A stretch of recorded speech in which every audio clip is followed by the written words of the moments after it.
Hola chicos, bueno, eh, les quería subir un video de espectrometría de masas porque vi que había algunas dudas y justo no tuve tiempo de dárselos en el teórico, así que ahora les estoy subiendo este video de espectrometría de masas y en un rato les subo las respuestas de las tareas porque la verdad es que no he tenido tiempo de corregírselas y no sé si voy a tener tiempo de corregírselas hoy.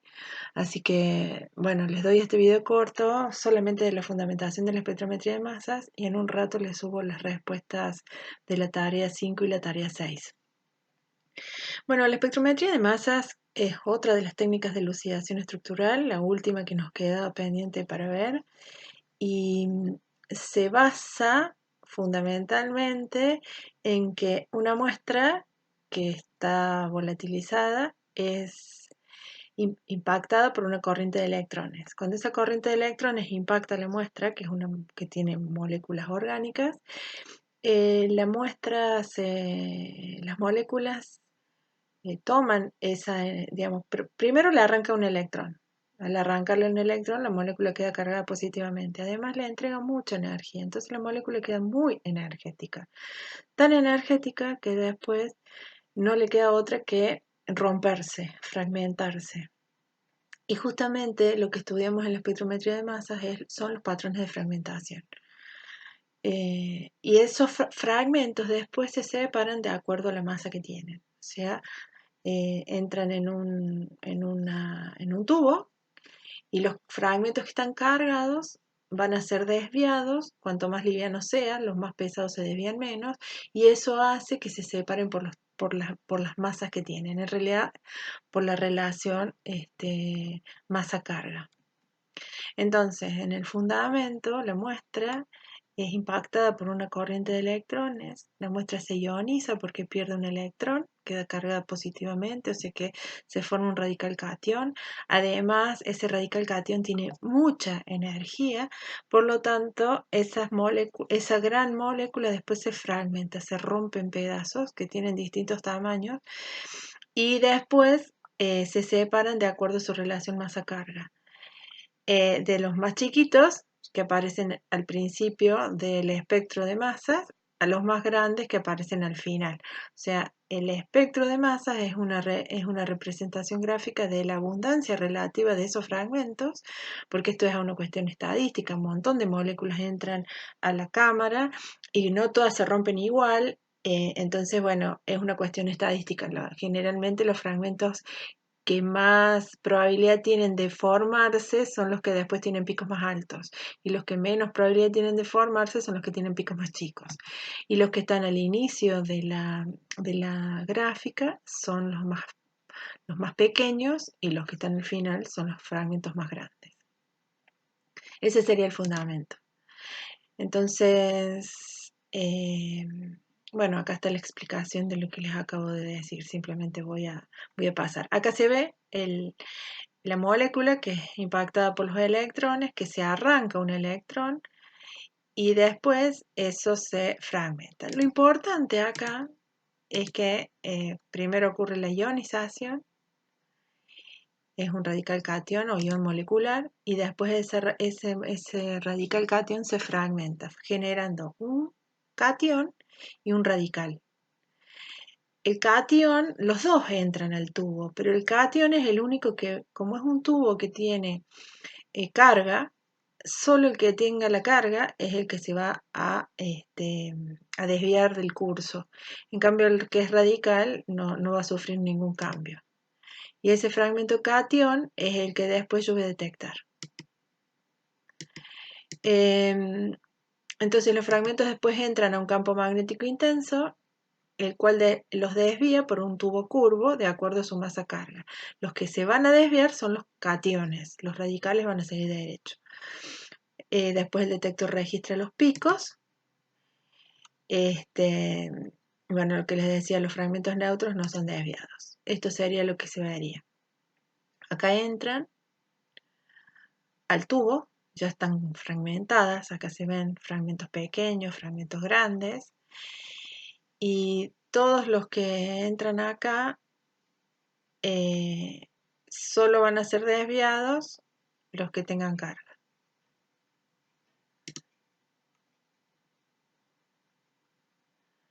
Y se separan por tamaño. Acá se ve mejor. Acá tengo la muestra que pasa por una corriente de electrones, entran al tubo y los radicales siguen derecho porque no sufren el efecto del campo magnético. En cambio, los que tienen carga se van a desviar. Y obviamente los más livianos se desvían más, salen primero en el pico, los más pesados se desvían menos y salen al final en el registro o en el espectro de masas. Entonces, en el espectro de masas lo que se ve son los cationes que llegan al detector y el pico más alto se le llama pico base. Se le asigna arbitrariamente una intensidad del 100%. Y generalmente esos fragmentos son los que más probablemente se forman. Hay una probabilidad de que esos fragmentos se formen y tienen que ver con ciertas reglas de fragmentación, que es la que vamos a ver ahora. Por ejemplo, para este compuesto, bueno, que es muy simple porque simplemente es un alcano de 5 átomos de carbono, entonces no hay digamos, en cualquier lugar se puede fragmentar, pero si se fijan, en realidad este fragmento es el más probable, el que más probablemente se forma y se forma como cation. Cuando se corta acá, este fragmento y este fragmento se queda con la carga, este queda como radical y este seguramente es el fragmento que más probablemente se forma porque por eso es el pico de mayor altura. Y este es el que se conoce como ion molecular, o sea, cuando en lugar de fragmentarse queda como radical cation y llega así, mucho menos probable, pero llega así al detector. Lo importante es esto, los patrones de fragmentación, porque para que generalmente la molécula se rompe en aquel lugar que permite estabilizar la carga. O sea, aquellas moléculas o estructuras que forman cationes estables son los que más probablemente se formen.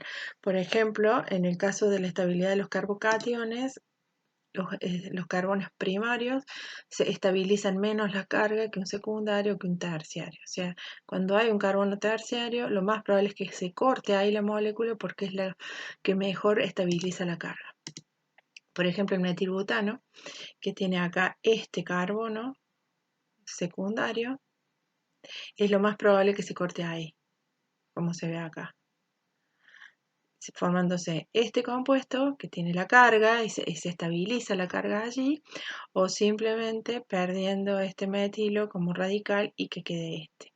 Esos dos fragmentos son los fragmentos más abundantes del 2-metilbutano. Y acá está el ion molecular. Ahí se ve como el fragmento de 43 es el de más estabilidad. Pero el de 43 y 57 son más o menos, tienen más o menos igual abundancia. Se forman otros fragmentos, pero los que mejor se pueden explicar son esos. Bueno, hay otros patrones de fragmentación, con la pérdida de agua en los alcoholes, monóxido y dióxido de carbono. Por ejemplo, ahí se ve donde haya la pérdida de agua, la pérdida de monóxido y dióxido son muy, muy comunes. Lo mismo cuando bueno, acá se ve la pérdida de agua, el ion molecular 55, menos 18, menos 15, me dan estos patrones, la pérdida del agua y la pérdida del dióxido de carbono y monóxido de carbono, como les dije recién. Otro punto donde es muy común que se corte son en el caso de los aldehídos y las cetonas, que se corten o se fragmenten en el lugar donde están los carbonilos, los grupos carbonilos, dando por ejemplo ionacilio o por ejemplo también otra forma, por eso generalmente donde hay un carbonilo es muy probable que ahí se fragmente la molécula. Bueno, para terminar entonces con el teórico les doy el resumen de los patrones de fragmentación más importantes. Los más importantes, no están todos. Bueno, en el caso de los alcanos, como les dije antes, se rompen para dar los carbocationes más estables, de modo que los carbonos terciarios estabilizan mejor la carga que los secundarios y los secundarios mejor que el primario. Por eso en este caso, donde tengo un carbono terciario se rompe, donde me permite dejar el carbono terciario que forma el carbocatión más estable. En el caso de los alcoholes, también como les dije, se pierde agua porque el oxidrilo toma un hidrógeno del carbono vecino para generar un doble enlace, que es el que se formando esta estructura estable, este carbocatión estable, y con la pérdida de agua. Eso generalmente se ve como el ion molecular, el peso del ion molecular, o menos 18 UMAS, que es lo que pesa el agua. La otra forma es la ruptura en carbinol, que se rompe el carbono donde está el oxidrilo y de esa manera se estabiliza un equilibrio entre estas dos especies, entre esta forma y esta forma, que este sería el catión estable y el resto de la molécula el radical. En el caso de los alquenos y de los grupos aromáticos, se rompen para dar carbocationes alílicos o bencílicos. En el caso de los alquenos, en el metileno que sigue después se corta para dar un catión alílico que estabilice mejor la carga. Y en el caso de los anillos aromáticos, en el metileno que sigue, se rompe para dar esta estructura, o sea, este anillo toma ese carbono y se forma un anillo más grande de 7 átomos de carbono, denominado iontropilio, que tiene una masa de 91. Bueno, las aminas se rompen para dar estructuras catiónicas estables a nivel alfa, en alfa, para dar el ion iminio. Y en el caso de los éteres y de los aldehídos y las cetonas, generalmente las moléculas se fragmentan alrededor del oxígeno, en tanto los éteres como en los aldehídos y las cetonas, para dar en el caso de los aldehídos el ion acilio y en el caso de los éteres con la pérdida de un grupo alquilo. eh, la estabilización puede ocurrir a nivel del grupo alquilo, o sea, el catión puede formarse, o la carga puede quedarse en el grupo alquilo o en el fragmento de la molécula con el oxígeno. Bueno, eso sería todo. En un rato les subo la respuesta de las tareas 5 y la tarea 6.